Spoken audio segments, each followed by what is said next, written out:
Премиерот Христијан Мицкоски подпиша меморандум за соработка и разбирање со заедницата на општини Зелс. Поддршката од нас ќе ја имате, апсолутно.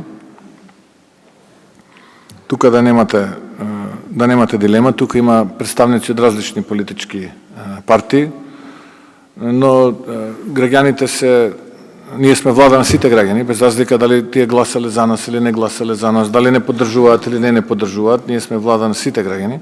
Тука нема етничка политичка припадност и мора да инвестираме како влада на сите овие 26.000 квадратни километри. Нема ваму помалку, таму повеќе. И мислам дека средствата на овој начин ќе бидат искористени правилно, односно онака како што граѓаните бараат од нас, а ние како влада сме должни тоа да го испорачаме. Председателот на ЗЕЛС, Орце Георгиевски, вака го прокоментира чинот на подпишувањето на меморандумот. Ова е сериозен исчекор и уште еднаш од срце во името на ЗЕЛС и на сите градоначалници, но пред се на граѓаните во Република Македонија, ви благодарам за вашата подадена рака.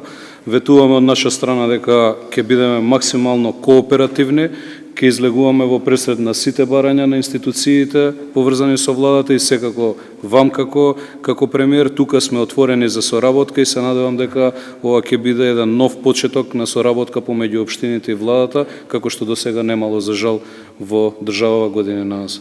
Што овој меморандум значи за општините и што тие очекуваат од него? Меморандумот ќе значи поддршка во неколку сегменти. Она што е важно е дека граѓаните ќе го почувствуваат бенефитот од оваа поддршка на владата преку низа проекти кои што ги најавувавме и во изминатиот период. Од друга страна, ова значи дека низ низа други чекори ќе имаме подобрување во делот на дополнителната децентрализација. Ја поздравувам оваа одлука, ќе овозможи развој на општините, мора да се најде решение на наталожените проблеми како резултат на постоечката децентрализација. Овде ќе го издвојам проблемот со територијалната противпожарна единица, начинот на финансирање на истата, дополнително оние најавени проекти кои што ќе бидат финансирани со државниот буџет. Двете страни се согласија дека секоја година треба да организираат буџетски преговори помеѓу ЗЕЛС и Министерството за финансии, за да се утврдат потребите и можностите